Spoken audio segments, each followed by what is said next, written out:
Welcome to the deep dive. We're here to cut through the noise, synthesize what really matters so you can be genuinely informed. Yeah. And if you're feeling that, that constant buzz of global tension, that sort of background anxiety that just spikes whenever there's a headline about the Middle East or maybe the Pacific, you're definitely tuned in. The world does feel volatile, and our sources today, well, they pretty much confirm that feeling isn't just paranoia. It's crucial to grasp what's happening. Absolutely.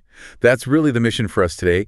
We've gone through stacks of material expert discussions, former intel officers, even people who designed thermonuclear weapons, geopolitical strategists, journalists. Right. And what they're suggesting is, well, it's a stark new reality. We could be just one miscalculation, one proxy flare-up that gets out of hand, or maybe even scarier, one single AI-generated deepfake video away from escalation that could genuinely lead to nuclear war. So the big question we need to unpack is, are we already in World War III? Just, a different kind of World War III. Okay, yeah, let's get into that. Because we've looked into this whole new idea of warfare on the cheap, right? And how these proxy conflicts actually work now. And frankly, the terrifying psychology of leaders when things get really tense. We're pulling all this together to give you that core understanding. We're actually going to walk through the new rules of conflict and detail that whole 72-minute nuclear launch scenario. From the first blick on the screen to, well, the unthinkable. Yeah, the speed is critical. The Cold War threat, it was huge, obviously, but it felt slower somehow. Right. More deliberate. Slow burn. Exactly. But now it's high stakes and incredibly high speed. Yeah. So you need to understand not just if there's danger, but how technology, how digital influence has just fundamentally changed the timeline. There's barely any time for resolution anymore. It's almost built for annihilation. Okay. Let's start with that idea then, redefining conflict. This idea that maybe World War III is already happening, but it looks different. It's this warfare on the cheap concept.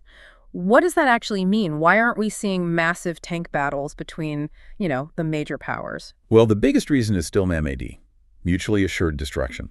That hasn't gone away. Direct, large-scale war between nuclear powers is still seen as, well, suicidal. So they avoid it. They avoid the direct kinetic stuff. The tanks, the planes, the big invasions. It's incredibly expensive, not just in money, but in lives. Warfare on the cheap lets a major power achieve pretty significant goals with, relatively speaking, minimal investment. And crucially, zero risk to their own uniformed soldiers. So it's not about having the most aircraft carriers anymore. That's not the only measure of strength. Not exclusively, no. It used to be, destabilizing another country meant years of conventional war or maybe some really high-profile spy operations. Now, you could have literally a handful of people in a server farm somewhere, thousands of miles away, waging information warfare that completely destabilizes another country's politics or their finances or just shreds social cohesion. That's asymmetric warfare, right? Perfected, yeah. You don't need a giant budget. You just need to understand where the cracks are in the society you're targeting. Find the divisions and pour fuel on them. And the main weapon here is information itself, but weaponized. We've always had propaganda, obviously, but you're saying the sheer volume and speed are different now. Oh, completely different. Exponentially different. Think about it. Old propaganda was like dropping leaflets from a plane or radio broadcast, low volume, slow.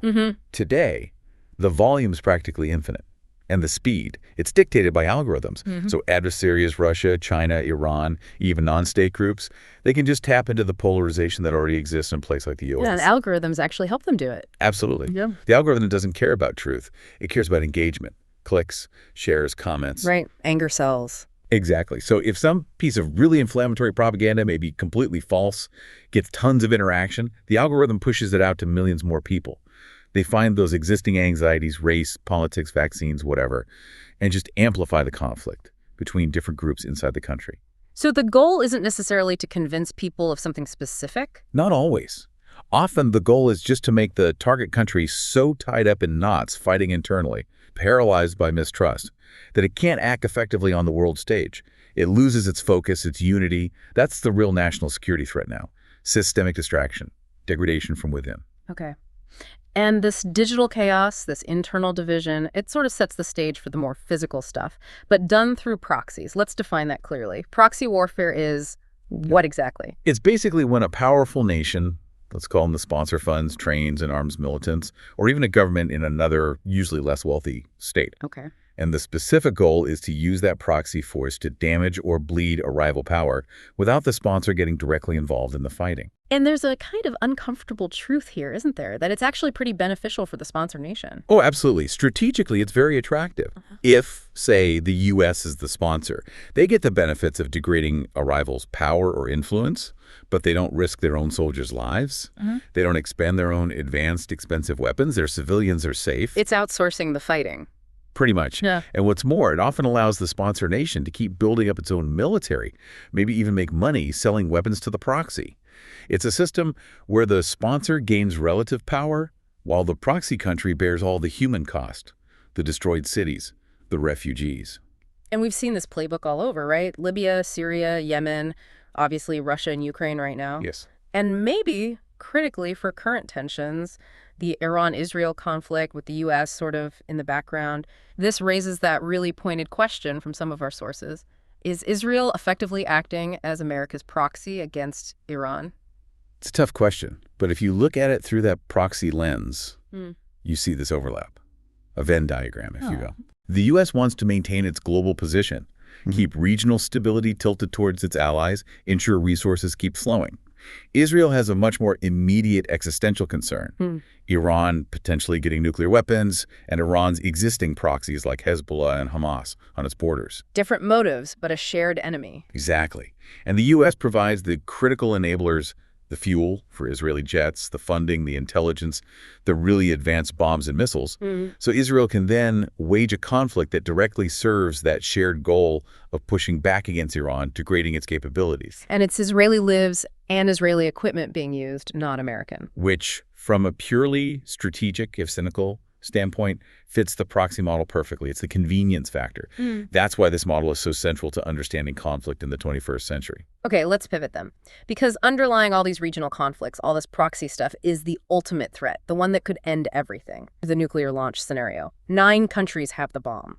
And the speed is just mind-boggling. Yeah. And the sources we looked at, especially guys like Richard Garwin, who helped design the H-bomb. Right. What they feared most wasn't necessarily a rational exchange between superpowers. It was what Garwin called the Mad King logic. The Mad King logic. Yeah. The risk posed by someone like Kim Jong-un in North Korea, a leader who might not play by the rules of deterrence theory, whose decision-making is erratic, maybe driven by pure survival instinct or paranoia. Unpredictable. And that unpredictability makes the response time absolutely critical.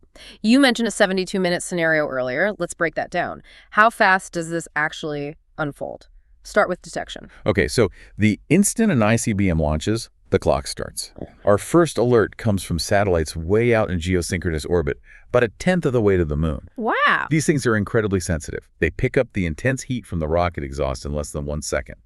That confirms a launch. 1 second. And then figuring out where it's going. That takes a bit longer, but not much. Within about 120 to 150 seconds, so 2.5 minutes, the system processes the satellite data, calculates the trajectory. Is it heading for Moscow? Is it heading for Honolulu? Or maybe just out to sea? Okay. If it's heading towards a major city or a critical military base, like one of our own missile fields, that triggers the highest possible alert.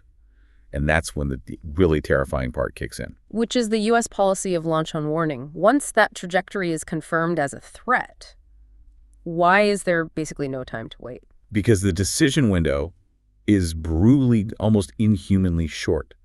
Once ground-based radar systems like BMUWS or PAV-PAWS provide that secondary, very reliable confirmation that, yes, missiles are incoming, the President of the United States has approximately 6 minutes. 6 minutes. 6 minutes to decide whether to launch a retaliatory nuclear strike. That 6-minute window is it. The single point where the decision for potentially global annihilation is made. 6 minutes. I mean, that's barely enough time to process what's happening. Why the insane rush? Why not wait to see if they actually hit? Confirm impact. It's the cold logic of use them or lose them. The strategy dictates that the decision has to be made, and our own missiles have to launch, they have to clear their silos before the incoming enemy missiles can arrive and destroy them on the ground. Okay. If we wait for impact, our ability to retaliate might be gone, wiped out, kaput. Yeah. Former Defense Secretary Bill Pears is very blunt about it. We do not wait, period. The whole system is designed for immediate, massive retaliation, not to absorb a first strike and then think about it. So that 72-minute time frame, it covers the whole potential cycle. Launches minute 0, trajectory confirmed by minute 2.5. Presidential decision window closes around minute 8 or 9. Our missiles launch maybe by minute 15.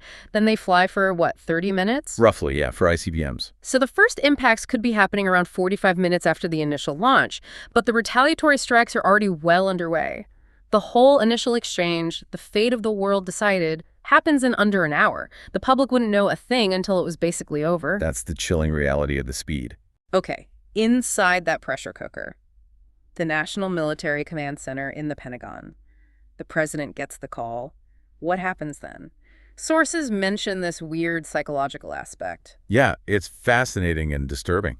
People like Leon Panetta, former CIA director and defense secretary, they've talked about how many presidents, historically, almost actively, don't want to know the really gruesome details of the nuclear war plans beforehand. Like a defense mechanism. Seems like it. The reality is so horrifying, the responsibility is so immense. Maybe the only way to cope is to sort of trust the system, trust deterrence, and not dwell on the specifics unless you absolutely have to. But if deterrence fails, they do have to act. And that's where the football comes, and that briefcase the military aid carries. Has the codes and the Black Book. Right. The Black Book, not its official name, obviously, but it contains the pre-planned strike options. And this is where it becomes almost clinical. It's often described as being like a Denny's menu. A Denny's menu? Seriously? Yeah, in the sense that it's a list of options, coded, alphanumeric codes, usually. The president doesn't sit there picking cities off a map. That would be impossible in 6 minutes. Right. Instead, they choose a prepackaged plan, Auction Charlie 3 or whatever it is, and everyone in the chain of command, down to the missile crews in the silos, knows exactly what that code means, which targets, what yields, the whole package. It's like calling a play in football. Streamlined for speed under unimaginable pressure. That idea of a menu, it just sounds so detached. Is that detachment something they train for? It has to be. It's ingrained through constant drills, simulations, the absolute necessity of removing emotion from that 6-minute decision. Yeah. And adding to that, the advice the president would almost certainly get from their military advisors in that moment. What would they advise? Retaliate. Immediately. Massively. There's this Orwellian concept they use, escalate to de-escalate. Escalate to de-escalate. How does that make sense? The thinking is that only a devastating, overwhelming counterattack can reestablish deterrence, make the enemy stop, and prevent follow-on launches. It's about showing overwhelming strength, even if it seems disproportionate. And the numbers involved. Bruce Blair, the missile expert, he estimated that even a single missile launch from North Korea, maybe even a rogue one, could trigger a U.S. response involving something like 80 nuclear weapons? 82, I think, was his estimate. Yeah.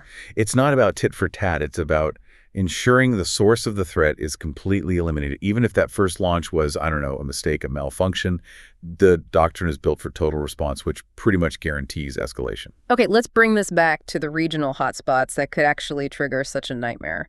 Iran is constantly in the headlines, a major point of friction. The current regime, since 1979, seems to operate on some core principles. What are they? There are really 3 non-negotiable pillars for the current leadership in Tehran. First, absolute independence from the West, especially from American influence. They see that as fundamental. Second, relentless hostility towards Israel, often framed as seeking its eventual destruction.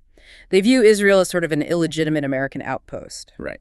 And third, the strategic goal of exporting their Shia revolution, aiming to build influence and dominance across the Middle East.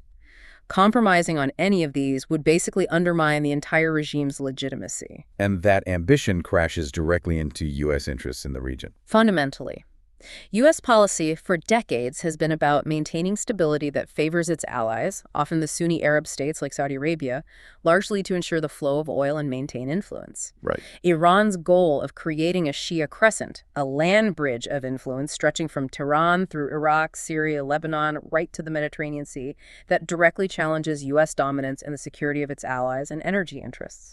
So underneath the ideology, it's a raw geopolitical contest for regional control. Which brings us back to that uncomfortable idea we touched on earlier. The suggestion from some sources that Israel is essentially acting as America's proxy against Iran. Looking at it through that proxy warfare framework really does clarify things. Yeah. Like we said, Israel's motives are immediate, existential, stopping a nuclear Iran, dealing with Hezbollah on its border. Defensive. Primarily, yes. But the U.S. motive is broader, more strategic, maintaining its global power balance, pushing back against a regional rival. And the U.S. provides the means, the intelligence, the money, the most advanced weapons systems, the bunker buster bombs. The things Israel needs to actually strike Iranian targets, potentially deep inside Iran. Exactly. So when Israel takes action against Iran or its proxies, the U.S. achieves its strategic goal, degrading Iran's capabilities without firing a shot itself, without putting American lives on the line. It's the ultimate warfare on the cheap, from the U.S. perspective. Conserve your own forces, let the proxy bear the cost and the risk while still achieving your objective. Precisely. It keeps the U.S. seemingly out of direct conflict, maintains plausible deniability sometimes, but the strategic aim of weakening Iran is advanced. That's why understanding this potential proxy dynamic is so vital to decoding what's happening. And this shadow war, it involves incredible levels of covert action. The capabilities of agencies like the Israeli Mossad are almost legendary, according to our sources. Some of the operations described are truly mind-bending. Things that sound like spy novels but are reportedly real, like the alleged deep infiltration of Iran to plant thousands of prefabricated AI-guided drones inside the country. Wait, drones planted inside Iran? Yeah, small, specifically designed drones supposedly smuggled in piece by piece, controlled by AI, ready to be activated remotely by Iranian assets working for Mossad. That requires insane levels of planning, infiltrating supply chains, having people on the inside for years. And we've seen other high-profile examples, like targeting Iran's proxies. Oh, absolutely. Remember the exploding pagers incident that hit Hezbollah commanders in Lebanon? That's a classic example. Hitting their critical communication network, sowing chaos, degrading their ability to coordinate. It's sophisticated asymmetric warfare. This constant high-tech cat-and-mouse game keeps the U.S. and Israel maybe a step ahead, but it also massively increases the risk of things spiraling out of control. A miscalculation, a misunderstanding. And that risk gets even worse when you factor in the psychology of leaders in a crisis. We saw that concerning example where the U.S. president seemed to ignore his own intelligence agencies about Iran's nuclear program. Right. That was a really telling moment.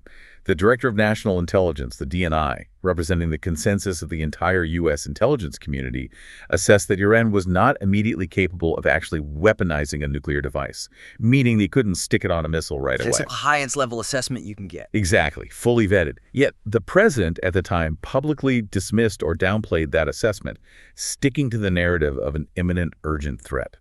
It really raises questions about how political motivations can override objective intelligence in a crisis. And the combined effect of ignoring intelligence like that, plus being willing to conduct strikes, even surgical ones, on sovereign nations.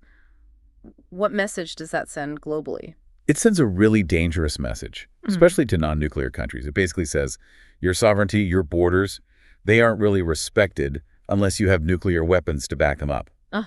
If other countries see the world's superpower potentially bending intelligence to justify military action, what's the lesson?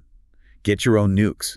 It pushes countries like Saudi Arabia, maybe South Korea, Japan, Turkey towards proliferation. Which just adds more players to this dangerous game. Makes that 72-minute scenario even more likely to be triggered someday. Precisely. It accelerates the very danger we're trying to prevent. Okay, let's talk about another huge factor looming over all of this. Artificial intelligence, AI.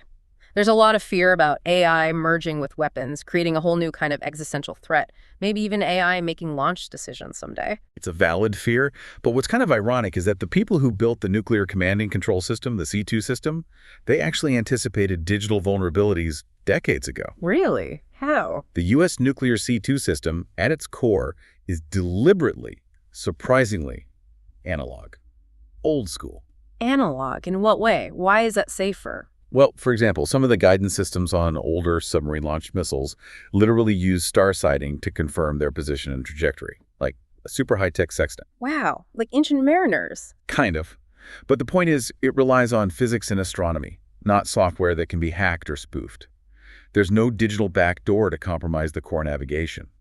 The whole C2 system has layers of redundancy, hardened underground bunkers, airborne command posts like the Doomsday plane, protected copper wiring, all designed to keep humans in the loop and ensure physical, non-digital confirmation is required for the ultimate command. So if the nuclear launch system itself is relatively hardened against AI or hacking, where's the more immediate AI danger in the weapons space? The more immediate and maybe more decentralized threat is the potential link between AI and biological or chemical weapons.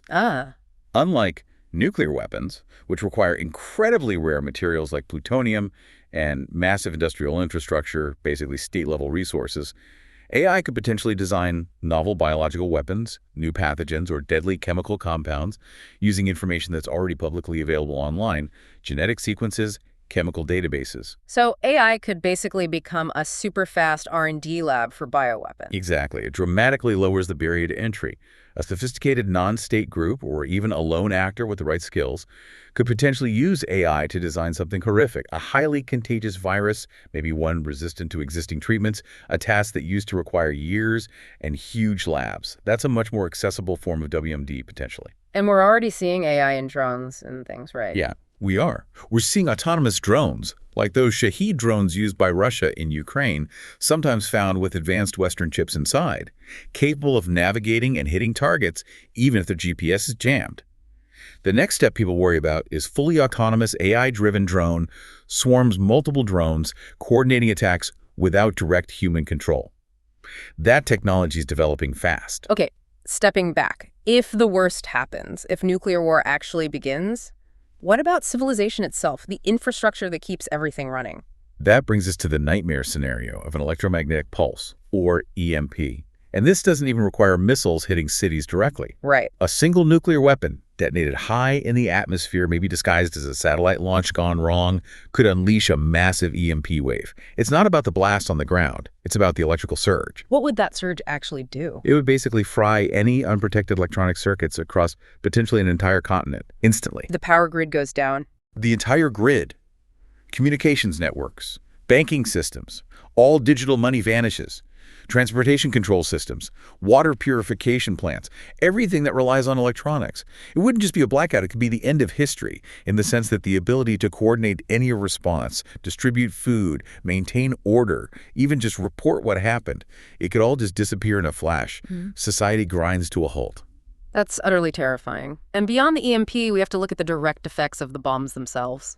The sources, like actual defense documents, describe horrors that are hard to comprehend. Yeah, documents like Army Pamphlet 59, they don't mince words. The initial blast zone is just described as pure fire, a fireball nearly 6,000 feet across where everything is instantly vaporized by temperatures hotter than the sun. And then the shockwave. A steeply fronted blast wave, they call it. Winds over 300 miles per hour that just flatten buildings for miles. It literally turns asphalt into molten lava. And for those outside that immediate zone who survive the blast and heat, there's radiation. Acute radiation syndrome. It's an invisible killer. We know from historical accidents, like the physicist Louis Slotin during the Manhattan Project, high doses destroy the linings of your internal organs, your gut, your bone marrow. It leads to massive infections, sepsis, internal bleeding. Your body literally starts to break down from the inside out. Some descriptions talk about organs turning to soup. It's a slow, agonizing death. The reports often say that survivors just outside the main blast zones might truly envy the ones who were vaporized instantly, and first responders. They likely couldn't safely enter the heavily affected areas for days, maybe 72 hours, by which time societal collapse might already be widespread. And then the final nail in the coffin, nuclear winter. Is that still considered a real possibility? Very real. In fact, the latest climate modeling suggests the original theory might have underestimated the effects. Worse. How? A large-scale exchange would ignite unprecedented firestorms in cities and forests. These fires would pump enormous amounts of soot, maybe 330 billion pounds of fine, dark carbon particles high into the stratosphere. This soot layer would spread around the globe, blocking out maybe 70% of the sunlight reaching the surface. It would disrupt weather patterns, stop rainfall. Global average temperatures could plummet by 27 to 40 degrees Fahrenheit. 40 degrees? That's insane. It is. Enough to freeze lakes and rivers solid even in mid-latitudes for potentially 7 to 10 years. Agriculture collapses worldwide. The result, mass starvation. Estimates suggest maybe 5 billion people could die from famine in the years following the war. It's a species-level catastrophe, self-inflicted. We've covered so much ground here, this new kind of warfare, digital, asymmetric, the proxy conflicts, Iran, Israel, and then the sheer speed, that 6-minute nuclear decision window hanging over everything. It's a lot to take in. It really is. And the stark reality, according to those climate models, is that survival options are incredibly limited. The only places on Earth modeled to potentially sustain some agriculture through a full nuclear winter are basically New Zealand and maybe parts of Australia. So, we're caught in this bind. We keep building these weapons for deterrence, this crazy high-speed arms race like apes on a treadmill, as one source put it, but the very existence of the system threatens our survival as a species. That's the paradox. Which leads to a final, maybe unsettling thought for you, our listener. We've talked about modern leaders sometimes ignoring intelligence, acting on instinct or politics in a crisis, but history, maybe deep history, offers weird hints about survival. Think about those ancient underground cities in Turkey, like Derinkuyu. Massive complex. Huge. Built to house thousands of people, livestock, everything, potentially for months underground. Or even older, Göbekli Tepe in Turkey, built by people supposedly before agriculture. Massive complex structures. So if a nuclear war did force the survivors underground, which is literally part of some bleak survival planning, does it make you wonder, could advanced civilizations have done this before? Destroyed themselves, survived in remnants underground, and eventually reemerged, maybe having lost most of their knowledge, back to a sticks and stones level. The Silurian hypothesis, it's sometimes called, this idea of cycles of civilization and collapse, maybe hidden deep in the geological record. It suggests that maybe survival isn't just about technology, it's about recognizing how fragile our current setup really is, especially when facing something that could wipe the slate clean in just 72 minutes. A sobering thought to end on. Indeed. Stay informed, stay curious. Thanks for joining us for this deep dive. Today, we're really strapping in. We're taking a hard look at some of the most serious, well, existential threats facing us right now. And this isn't just speculation. We're drawing on, detailed scenarios, intelligence reports, history, material from people who are right there at the highest levels. Exactly. Think presidential advisors, former heads of intelligence agencies like the CIA, DIA, Mossad, even nuclear weapons designers, people who really know the systems. And they lay out this terrifyingly precise timeline for how things could escalate. It forces you to face this idea, this quote, that humanity is maybe one misunderstanding, one miscalculation away, or even one AI-generated viral video from nuclear annihilation. That quote really sets the stage, doesn't it? It highlights how these systems we've built operate on timelines so fast, so unforgiving, that there's almost no room left for error, human or digital. The margin is vanishingly small. So let's start with that clock, the ticking clock of nuclear war. Right. Most people probably imagine a nuclear attack as, sheer chaos, like 9/11, but bigger. Yeah, sudden, unpredictable. But the experts we're drawing on, they describe it very differently. It's a highly structured, timed event, a process. It's not just a random bolt from the blue. And they've modeled this process, right? How long does it take in their scenario? The core model unfolds in just 72 minutes. Think of it like 3 acts in a play, each one 24 minutes long. From the first warning sign to, potential global catastrophe. Okay, 72 minutes. Where does that clock even start? What's the first second? It starts way up in space.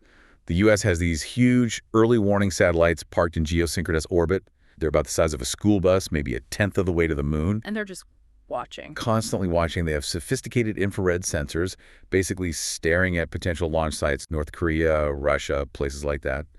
The second a missile launches, its hot rocket exhaust flares up. And a satellite sees it instantly. In under 1 second, that flash triggers the alert. That's second one, Act 1, detection. The speed is just mind-boggling. We talk about intercontinental ballistic missiles, ICBMs, but the travel time. It makes the distance feel almost meaningless. Let me give you some perspective. A missile from North Korea aimed at, say, Washington, D.C., it takes about 33 minutes. 33 minutes. But if it comes from Russia, parts of Russia, it could be even faster, maybe 26 minutes and 40 seconds. That tiny window dictates everything about the U.S. response. And the system starts sorting the data immediately. Oh, yeah. Within about 120 to 150 seconds, so 2.5 minutes, the Pentagon's computers can figure out the general trajectory. So they know if it's heading towards Europe or towards the U.S. West Coast? Roughly, yes. They can tell if it's tracking over the Atlantic, which could mean Moscow or London, or over the Pacific, suggesting maybe Honolulu, maybe California. And every second after that, the predicted impact zone gets clearer and clearer. This must trigger alarms everywhere. You mentioned 3 main command centers. All right, think of them like parts of a body under extreme stress. First, you've got Cheyenne Mountain tucked deep inside the Rockies in Colorado. That's like the brain. Analyzing the threat, running scenarios. Exactly. Processing the trajectory, figuring out what's happening. Then there's the National Military Command Center, the NMCC, inside the Pentagon. That's the beating heart. Where the information gets to the decision makers, the president. Precisely. It feeds the intelligence up the chain to the president and the National Command Authority. And finally, there's Offutt Air Force Base in Nebraska. That's STRATCOM, Strategic Command. The muscle. The muscle. They're the ones who actually execute the order. They send out the launch codes, make sure the subs, the bombers, the missile silos, make sure they're ready to go. It's this incredibly complex, simultaneous coordination between the brain, the heart, and the muscle that makes that 72-minute timeline even possible. Okay, let's zoom in on the muscle for a second. Those ICBM silos, the Minuteman missiles, what actually happens down there when the launch order comes from the Pentagon? It's almost surreal, honestly. A lot of it is based on, 1960s technology and procedures. The crews, usually 2 officers, are deep underground in a launch control capsule. They receive something called an emergency action message, an EAM. The launch order. Right, but it's heavily coded. And here's the critical part. They aren't trained to understand the message. They don't know the target. They don't know if it's 1 missile or 100. They just follow procedure. Their training is purely about authentication. Does this message match the sealed codes they have in their safe? If it does, they follow the steps. It's designed to remove the weight of the decision from them. Like a firing squad. Exactly the analogy often used. For the actual launch, the 2 officers have to turn 2 physical keys at the exact same time. The key slots are too far apart for one person to reach both. So no single person is solely responsible. Right. It distributes the action. Yeah. And this whole process, from getting a verified EAM to that missile blasting out of the silo, it's designed to take as little as 60 seconds. 60 seconds. Minutemen. They earned the name. That speed, that responsiveness is what underpins the whole idea of deterrence. But it's also what leads us straight into this impossible decision window. That speed just forces everyone into a corner, doesn't it? Okay, let's talk about that policy, that decision window. You said 6 minutes. Well, remember the flight time's roughly 30 minutes total. But the U.S. can't wait for impact. The official policy is launch on warning. Meaning we have to decide to launch our missiles before there's land. Yes, because if we wait, our own silos, our command centers, our bombers on the ground, they could be destroyed. Our ability to retaliate would be crippled. Deterrence fails if you can't hit back. So the clock is already ticking down from 30 minutes. Where does the 6-minute window come in? The 6 minutes starts after the initial satellite warning gets confirmed by secondary systems, usually ground-based radar, like the big BMEWS sites. Once that confirmation comes in, the president has roughly 6 minutes to make the call. 6 minutes to decide whether or not to initiate nuclear war. That's the window.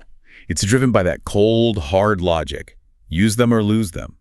If the president hesitates, waits too long, the incoming warheads might take out our ability to launch anything at all. It's not a guideline. It's like a strategic choke point baked into the system. Okay, so in those 6 minutes, the president has to be found, briefed, authenticate their identity, and issue the command. Which brings us to the football. Ah, yes. The nuclear football.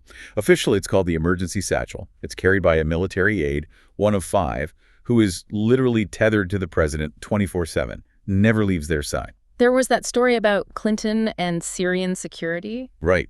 Apparently, the aide carrying the football had a tense standoff with Syrian guards who tried to separate him from Clinton to get on an elevator. The aide refused. The football goes everywhere. It's this constant physical reminder of that power. So what's actually in it? What gives the president that power? It's surprisingly low-tech in some ways. There are basically 2 key things inside. First, what they call the biscuit. The biscuit? Yeah, it's just a small laminated card, like a credit card. It has alphanumeric codes on it. The president reads these back over a secure line to the Pentagon or STRATCOM to verbally confirm their identity. It proves they are who they say they are. Okay, identity confirmed. What else? The other main item is the black book. Appropriately named, I guess, given the consequences? This isn't a list of targets they pick and choose from, is it? No, not at all. That's a common misconception. The decisions are already made, in a way. The black book contains pre-planned, pre-packaged strike options. It's been compared to a Denny's menu of nuclear war. A Denny's menu, seriously. It sounds flippant, but the analogy captures it. The president isn't looking at maps saying, okay, hit this city, avoid that one. They're choosing from a list of options, usually identified by an alphanumeric code. Like option Alpha 52 or something? Exactly. Option Alpha 52 might be a limited counterforce strike, hitting only military targets. Option Delta 88 might be a massive, full-scale retaliation hitting cities, industry, everything. The book contains various levels of response. So the advisors, in that 6-minute window, they'd brief the president. Okay, Mr. or Madam President, based on what we see, here are your top 3 options. Alpha, Bravo, Charlie, something like that. That's the idea. They present maybe the top 3 most relevant pre-planned options for the specific situation. Is it one missile? A coordinated attack? But ultimately, the choice of which option, which code to authorize that decision, rests solely with the president. No need for congressional approval, no Joint Chiefs vote. None. Sole authority. That single point of decision leads us right into this massive paradox at the heart of nuclear strategy. The deterrence paradox. Yeah. Officially, the U.S. position is all about deterrence. We have these weapons, so you'll be too afraid to use yours.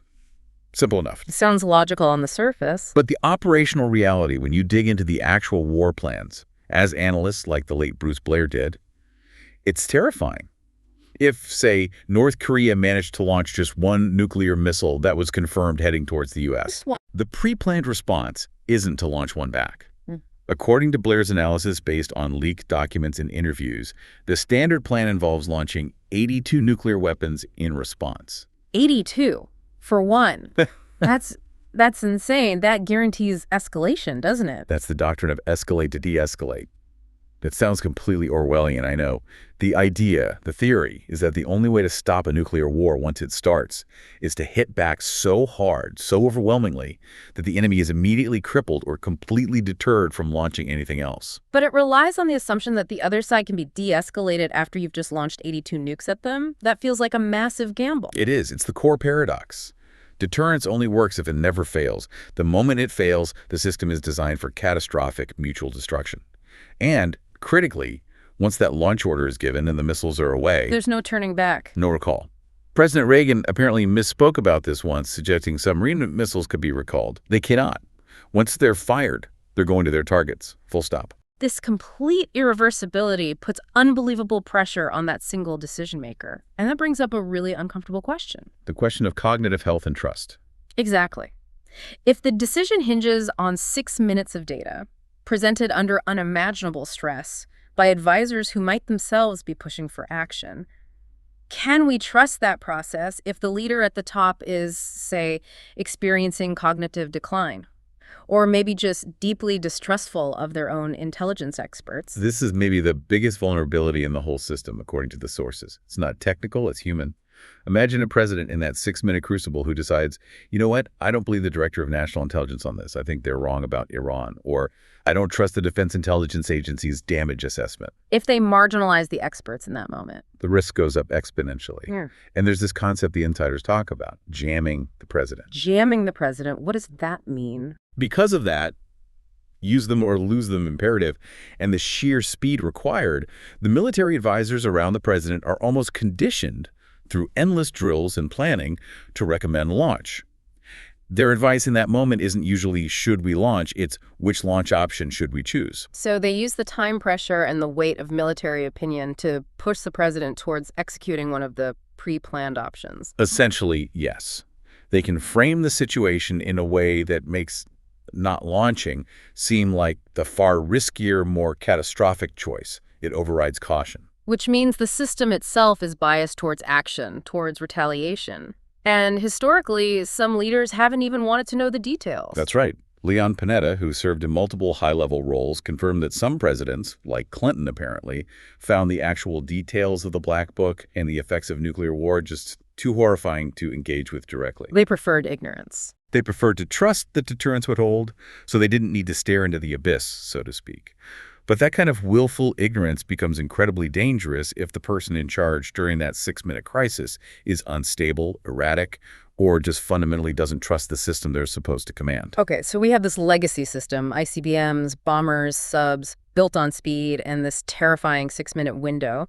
But warfare is changing, isn't it? AI, drones, autonomy. Yeah, absolutely. If the old threat was structured, maybe even predictable in its horror, the new threats are more chaotic, stealthier, and potentially operate outside direct human control. This raises huge questions like, are autonomous nuclear weapons even conceivable? or safe. And we're already seeing highly autonomous conventional weapons, right? Like that drone found in Ukraine. That Shahed drone example is fascinating and, frankly, pretty scary.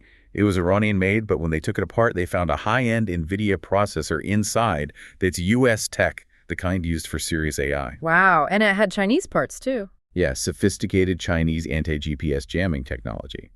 So basically you had this flying computer cobbled together from different sources, capable of navigating through jamming, thinking for itself to find its target, with minimal human input once launched. That kind of autonomy, especially if you deploy it in swarms, like those kamikaze drones, it makes conflict seem easier, cheaper maybe. It definitely lowers the barrier.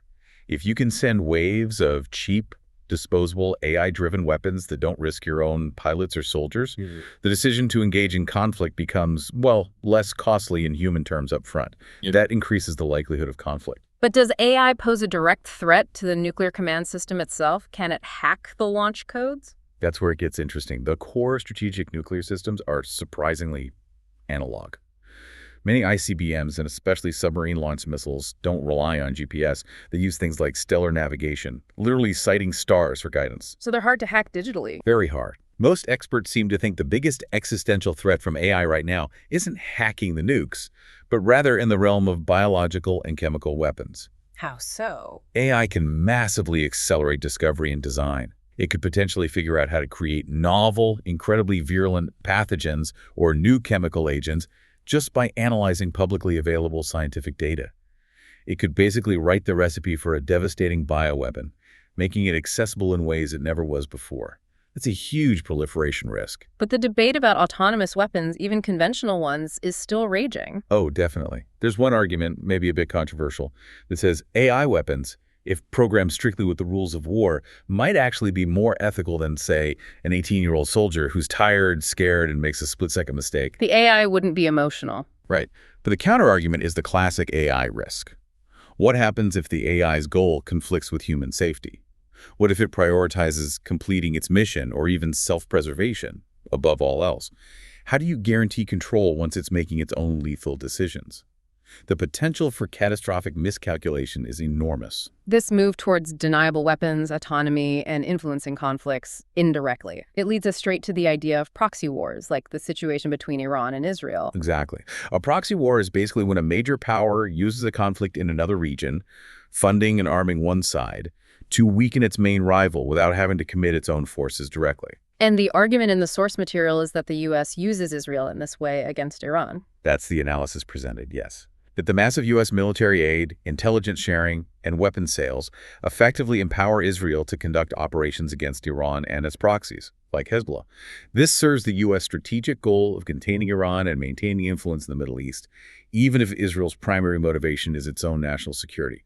It's a convergence of interests, essentially. And Israeli intelligence, Mossad, is portrayed as incredibly effective in this shadow war. Exceptionally so. Mossad's focus is described as almost laser-like on Iran, viewing it as the primary existential threat. This gives them a huge advantage, apparently, over Iranian counterintelligence, which has to deal with multiple threats and internal issues. The sources use the term Swiss cheese to describe Iran's security. Yeah, I mean, it's full of holes. Mossad has achieved a stunning level of infiltration, recruiting Iranian nationals as assets, penetrating facilities, and running sophisticated covert operations right under the regime's nose. Can you give some specific examples of that infiltration? It sounds almost unbelievable. Well, take the drone factories inside Tehran. According to the sources, Mossad managed to recruit assets within Iran's own military supply chains. These Iranians, working in compartmentalized cells, actually fabricated thousands of small, AI-capable drones inside Iran. Built by Iranians inside Iran but controlled by Israel. Essentially, yes. Ready to be activated remotely. It shows an incredible failure of Iranian counterespionage and a mastery of recruitment and logistics by Mossad. They turned Iran's own production capacity against itself. And then there was the pager incident with Hezbollah. Right, another stunning example of supply chain infiltration. Hezbollah leaders in Lebanon relied on a specific type of pager for secure communication. Mossad allegedly infiltrated the company manufacturing or supplying these pagers. Yeah. They fabricated the pagers, built tiny explosive devices right inside them. Then, at a coordinated time, They remotely detonated potentially thousands of these pagers simultaneously, wiping out a huge number of Hezbollah commanders and operatives in an instant. Wow. Achieving kinetic effects through pure espionage. No bombing runs needed. Exactly. It highlights how modern conflict is shifting towards these asymmetric, intelligence-driven operations. Let's shift focus now across the globe to the Pacific, China and Taiwan. Given everything else going on in Ukraine, the Middle East is a conflict there becoming inevitable. The risk is definitely seen as very high and growing. Sources suggest China's leader, Xi Jinping, feels pressure to secure a major strategic victory, and Taiwan is the obvious prize. It offers huge economic benefits.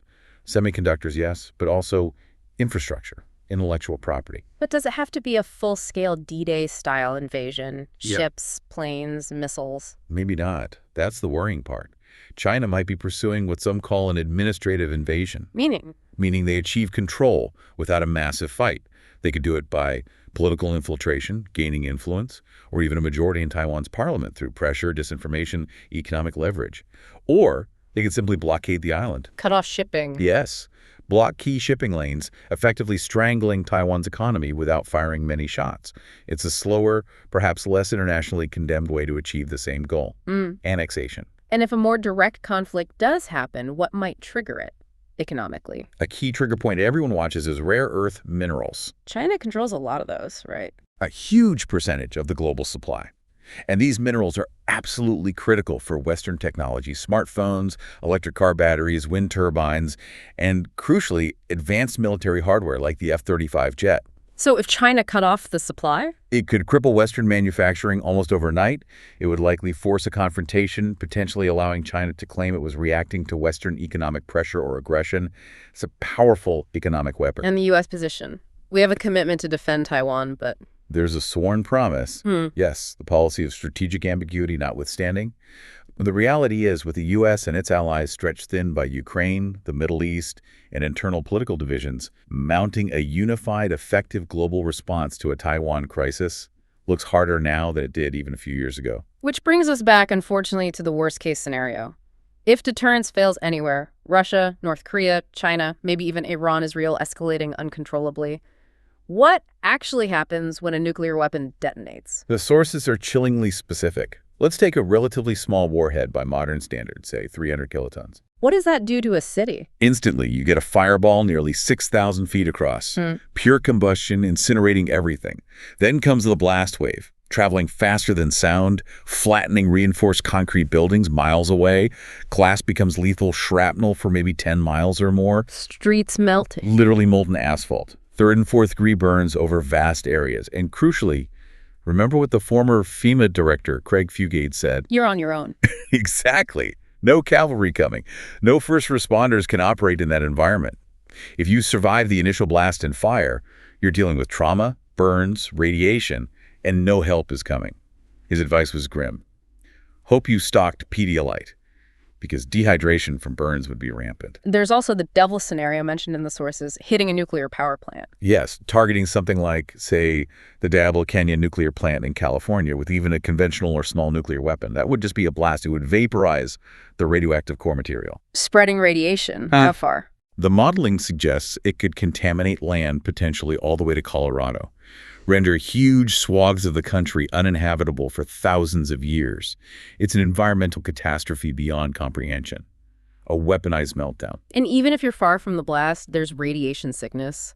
The story of Louis Slotin, a physicist on the Manhattan Project, he accidentally suffered a massive radiation dose during an experiment. The descriptions of his death are horrific. What happened? Acute radiation poisoning basically destroys the lining of your internal organs. They start to break down almost, meld together.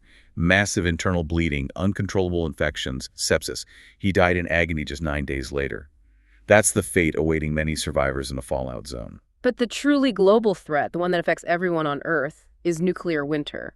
This isn't just theory anymore, is it? No. The climate modeling on this is state-of-the-art now. If even a limited nuclear exchange happens, say between India and Pakistan, or a larger U.S.-Russia conflict, the fires would be immense. Burning cities, forests. Lofting smoke and soot into the atmosphere. Billions of tons of it. The models predict around 330 billion pounds of soot would reach the upper atmosphere. This black cloud would spread globally, blocking sunlight, How much sunlight? potentially blocking 70% of the sun's rays from reaching the surface for maybe 7 to 10 years. 7 to 10 years, the temperature drop. Global average temperatures could plummet by 27 to 40 degrees Fahrenheit. Think ice age conditions, but happening almost overnight. Agriculture would collapse. Completely. Across the northern hemisphere, certainly, and likely much of the southern hemisphere, too. Crops fail. Livestock dies. The estimate is that the resulting famine would kill perhaps 5 billion people. 5 billion. So is anywhere safe? If this happens, where could people possibly survive? Based purely on climate models, looking at where temperatures might remain just barely above freezing, where rainfall patterns might persist, and where isolated populations could potentially grow something, the consensus points to very few places. Primarily New Zealand, and maybe some small, specific parts of southern Australia. Their isolation, maritime climate, and latitude offer the slimmest chance of sustaining some form of agriculture after a nuclear winter sets in. Everywhere else likely faces mass starvation. It's almost too bleak to contemplate, but we have to end this section with the probability. What do the experts, the sources, actually estimate as the risk of any nuclear detonation happening? It's disturbingly high. The assessment cited puts the chance of a nuclear detonation, could be terrorist, could be accidental, could be tactical, could be full-scale occurring in our lifetime at 30%. 1 in 3. 1 in 3. Driven by rogue states, terrorism, the ease of illicit finance, technological proliferation, and just the sheer number of potential flashpoints and the constant risk of miscalculation we've been talking about. It's not a zero risk. It's not even a tiny risk. Hashtag tag, tag, tag, outro. So when you pull all these threads together, the archaic 6-minute launch window, the reliance on a single person's judgment, the potential for cognitive decline or simple error, the rise of autonomous weapons, the shadow wars, the global flashpoints, it paints a picture of, well, profound fragility. Yeah, the central tension seems to be this incredible technological power married to incredibly flawed human systems and judgment under pressure. Our survival literally hanging by a thread that could be cut by a misunderstanding, a glitch, or a bad decision made in just 6 minutes. And now, layered on top of that, you have AI capable of generating deepfakes, spreading disinformation at scale, potentially triggering a crisis based on something that isn't even real, or AI designing new weapons we can't even conceive of yet. It really underscores the human element, doesn't it? We've evolved from, hunter-gatherers figuring out fire to building Mars rovers and having conversations like this one. An incredible journey, 12,000 years of civilization, more or less. But the question the sources force us to ask is whether our own cleverness, our hubris in building these irreversible, world-ending systems is going to reset everything. Are we going to wipe out those 12,000 years and send any survivors right back to scavenging for roots and berries? It's a sobering thought. Yeah. And the solution, if there is one, probably isn't more complex technology. It might just be awareness. Simple curiosity about how the world actually works, especially its most dangerous parts. Which brings us right back to that Eisenhower quote you mentioned earlier, only an alert and knowledgeable citizenry. That's the foundation of security in a democracy facing these kinds of threats. Being alert today has to mean more than just watching the news. It means understanding the systems, understanding the risks, questioning assumptions, demanding accountability. And maybe demanding systems that build in more time for thought, less reliance on use them or lose them. Because the current system, as we've seen, defaults towards catastrophe. Awareness and engagement are the only real counterweights we have. A lot to think about there. Thank you for diving deep with us today. You can feel it, can't you? That kind of low, persistent hum of global tension. We see the conflicts on the news, obviously, but there are these other existential threats maybe building up underneath. So today we're going to try and cut through some of that noise. We want to focus on the most urgent dangers, the ones facing us right now. Things like, kinetic war risks, but also these newer threats, weaponized AI, the whole information warfare thing. That's right. And look, this isn't about being alarmist. It's about synthesis. We've gone through a ton of material, investigative reports, interviews with people like presidential advisors, former senior CIA folks, defense experts. The goal is to pull out actionable knowledge from all of that. We want to give you a clearer picture, hopefully, of how close things might be to, well, systemic collapse. And maybe more importantly, shed light on the steps you can actually take. How to get out of these traps set by, this hyper-polarized information mess we're in. Okay, let's start unpacking that. Maybe begin with the ultimate threat, the thing that could short-circuit everything. Our sources talk about these really detailed war game simulations. They calculate the time frame for a global nuclear exchange. And the clock from launch to nuclear winter setting in, it's just 72 minutes. 72 minutes. It's terrifyingly fast. And that speed forces you to look at the almost mechanical absurdity of the deterrence strategies we rely on. Right, so how does that actually work? Why is it so fast? Okay, so the core mechanism driving this speed is the U.S. strategic doctrine called launch on warning. The whole logic is built on paranoia, really, and speed. Yeah. Because if the U.S. waits until nukes actually detonate on American soil, then the ability to hit back is gone. Decapitation, they call it. Exactly. Your command, your control, your missile silos potentially wiped out. So the strategy demands that the response is launched the second we're certain an attack is really on its way.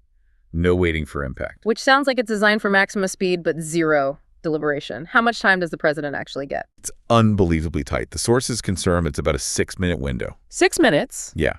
And that 6 minutes starts only after ground radar gives that secondary confirmation, seeing multiple missiles heading towards the U.S. So in that moment, the president is deciding based on, well, frankly, incomplete data, under insane pressure. Because if they hesitate, the chance to retaliate might just vanish. And you can't exactly have a deep strategy meeting in 6 minutes. So what's the process? What's the playbook look like then? The playbook is basically inside the football, that emergency briefcase that's always near the president. Right. Inside there's the black book. And it's essentially, well, think of it like a menu. A pre-approved list of retaliatory strike options coded with alphanumerics. Like a Denny's menu, someone called it. Pretty much. Less a strategy guide, more a list of preset devastating choices. The military planners have already done the targeting work. The president pickens the scale of the counterattack. The whole system has to bypass the normal, careful process of civilian leadership. It just has to, given the time frame. Okay, so this 6-minute threat, it's been around since the Cold War, in theory. Why do the sources say the risk feels higher now? What's changed? I think the key threat amplifier is the rise of states, North Korea being the prime example, that just don't play by the old deterrence rules. Experts we looked at call their approach Mad King logic. Bad man logic. Yeah, traditional deterrence, many mutually assured destruction, it relies on the idea that everyone's rational. No one launches, because launching guarantees your own destruction too. But this madman logic, it flips that. It uses unpredictability as a weapon. This strategic ambiguity about when they might launch or what they might hit, it's meant to destabilize things, keep adversaries off balance. So that unpredictability throws a huge wrench into that 6-minute calculation. Let's talk consequences then. If that window is breached, if a decision is made, what does the modeling show? What does that exchange actually look like? The modeling is, well, it's precise and it's horrifying. Bruce Blair, a nuclear command expert, spent his career on this. He calculated that an exchange involving just 82 U.S. strategic nukes, which sounds limited, but isn't in response to an initial attack. Okay.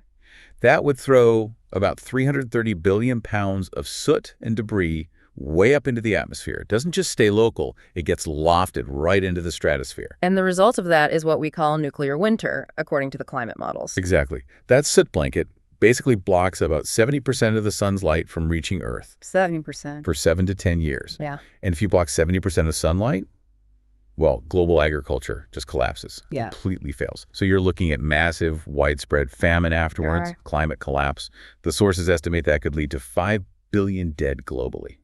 5 billion. And that number isn't just from the bombs themselves. No. That's the secondary effect, the systemic collapse of civilization after the exchange. When you lay it out like that, 5 billion lives, hanging on a 6-minute decision potentially triggered by this calculated madman logic, it makes the whole arms race structure seem just utterly absurd. And that brings us right to this core lesson from the nuclear age. The metaphor used is apes on a treadmill. Apes on a treadmill? Yeah. Building and maintaining nuclear arsenals is this absurd, pointless cycle. Every nation is running furiously, spending trillions, not just money, but brain power, resources developing and upgrading weapons that, if they're ever used, guarantee self-destruction. The cost, the environmental risk, the chance of an accident, it all adds up to this immense absurdity. But the sources point out that some nations, some of these apes, actually saw the futility. They hit the off switch. They did. South Africa is a key example. They developed nuclear weapons and then voluntarily gave them up. The realization was basically, why pour vast state resources into maintaining something whose only purpose is to ensure we get annihilated if someone else uses theirs. The lesson for everyone else is that the arsenal itself is the fundamental threat. Real strategic leadership means knowing when to stop the machine. That's a really powerful point. And it transitions us because if the ultimate threat is this 6-minute choice between, immediate extinction and slightly delayed extinction, we also need to look at the immediate constant threats, the ones that distract us, destabilize us right now. The sources are suggesting World War III might already be happening, just fought with servers, not submarines. Right. The whole nature of conflict has shifted. We're shifting. The immediate threat is often non-kinetic. Proxy wars, yeah, but also economic warfare and definitely information warfare. The sources are clear. You don't need a massive army to destabilize a country anymore. You can do serious damage with, as one expert put it, a server farm and 20 people. And this is where that algorithmic trap really comes in, isn't it? If a society is already polarized, adversaries don't need to invent division. They just accelerate them. Yeah. Exactly. Polarization isn't just, healthy political debate anymore. It's weaponized. It's a national security threat. We're kind of living in this post-truth society where finding shared ground on basic reality is getting harder and harder. And that fracturing, it creates the perfect vulnerability for adversaries like Russia or China. Their strategies are pretty sophisticated. They use deep analysis of our culture, our psychology, to basically play people off against one another. Especially at critical times, it erodes trust. Trust in institutions, in elections, in experts. And the engine driving this at speed and scale is the social media algorithm itself. These platforms, especially ones maybe influenced or controlled by foreign powers, they're not designed for truth, are they? They're designed for engagement. Which often means amplifying outrage, amplifying misinformation. Because that gets clicks, gets shares. And that sheer volume creates this intense fog of war that distorts reality for you, for the average person trying to figure things out. But we need to make this really tangible. It's not just abstract political stuff.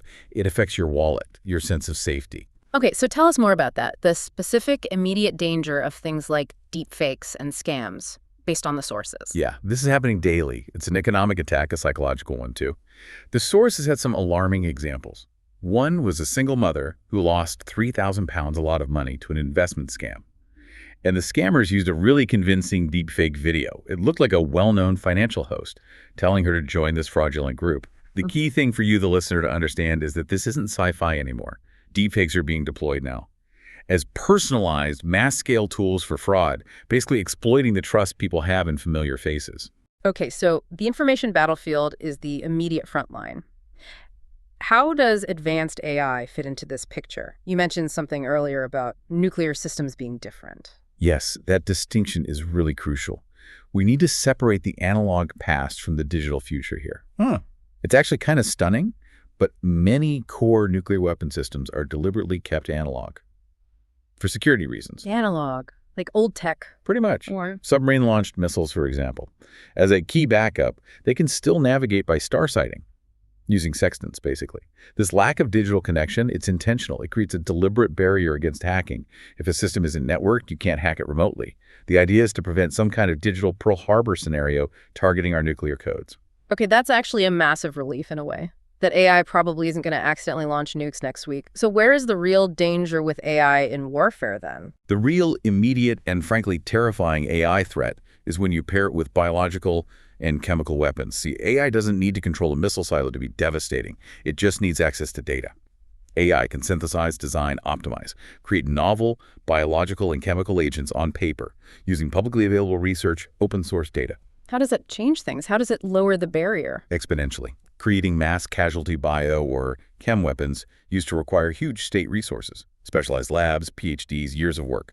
Now, AI can do the really complex molecular modeling, the optimization. It can do it in hours or days. This makes highly lethal formulas potentially accessible to, non-state actors, terrorist groups, or, as the sources grimly point out, maybe even just a chemistry student in a basement with access to the right AI program. The barrier to creating mass harm is just plummeting because of AI. Okay, let's shift gears slightly. Section 3.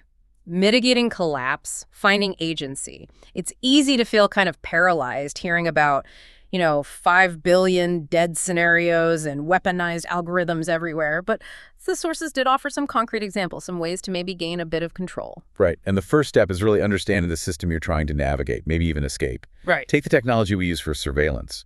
The sources trace the origins of the modern tech-based police state back to the U.S. military-industrial complex, specifically the War on Terror. How so? Well, the U.S. developed incredibly advanced biometric surveillance systems, fingerprint tech, iris scanning, facial recognition, even gait analysis to track adversaries overseas. This was cutting-edge stuff. And then the adversaries got hold of it.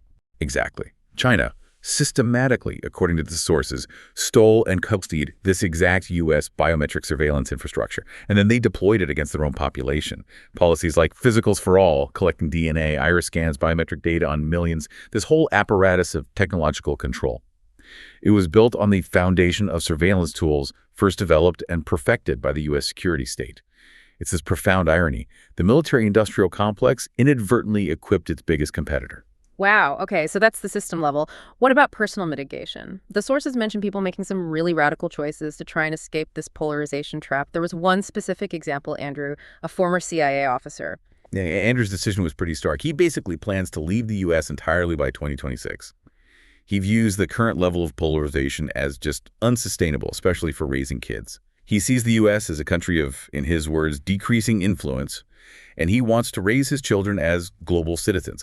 He believes, essentially, that physically relocating is the only way to truly get away from the algorithmic manipulation and the intense internal political battles. That's a huge step, a radical decision, and probably impossible for most people listening.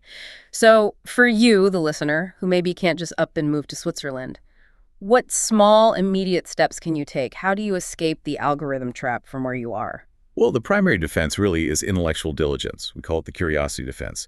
Apathy is the enemy here. If you're intellectually lazy, the algorithm will feed you comfortable prepackaged narratives. Others will shape your reality for you. So maintaining what they call high civic literacy, being able to spot bias, understand different viewpoints, consume multiple sources, critically, it's vital. But how do you build that defense when the algorithm itself is designed to reinforce your biases, to keep you in that bubble?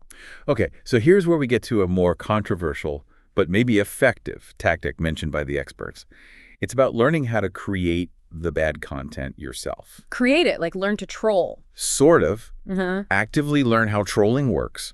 Learn how to construct a manipulative deepfake, maybe just a simple one.